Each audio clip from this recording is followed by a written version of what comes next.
the government joins the FIA in spreading the message of road safety and encouraging our road users to stay vigilant and obey traffic rules even as they follow the high adrenaline action for the next few days. And finally, I invite all of you to enjoy our tourism and the great hospitality of the Kenyan people. Asanteni sana na mujienjoy.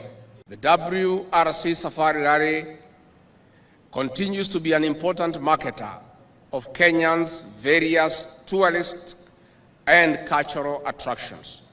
This is contributing immensely to about 6 billion pumped into the Kenyan economy annually through the rally's ecosystems. The Safari Rally provides a perfect mix of tough terrain for drivers who must display their highest level of skills to maneuver various challenging spots. This year's edition is special as it features a high number of women drivers, including those sponsored by the government under the Talanta Hela initiative. I would like to particularly single out Tinashe Gatimo, the youngest in this Safari Rally, who received her driving license recently on turning the age of 18 years. It is more amazing that she is navigated by her mother, Caroline Gatimo. We celebrate this diversity as more of our women raise the Kenyan flag high in this challenging yet exciting male-dominated sport.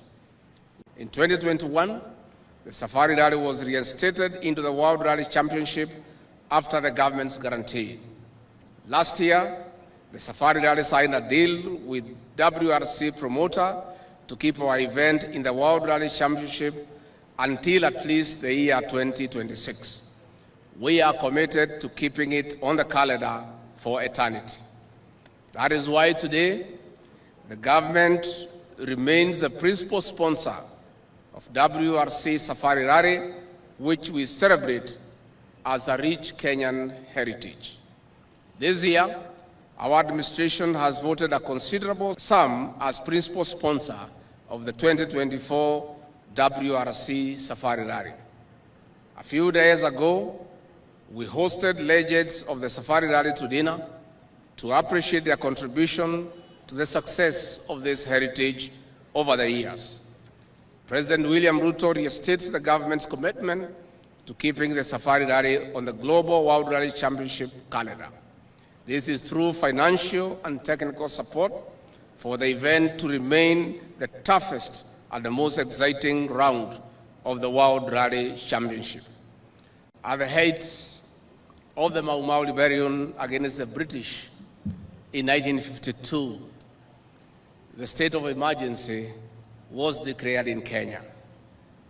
In that tense moment of the homestretch decade to our freedom, something very exciting happened. The Safari Rally was born in 1953, and 10 years later, our freedom heroes delivered our freedom. While our parents did not have the luxury of enjoying the thrilling speed and terrain after independence, Safari Rally is one of the reasons that some of us became motorsport enthusiasts and top fans.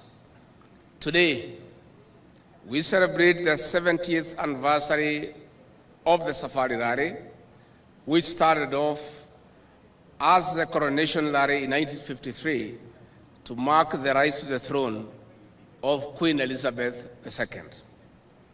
On behalf of His Excellency President William Ruto, I welcome you to Kenya, the home of the world's fastest, toughest but electrifying sport for the finest masters of the wheel.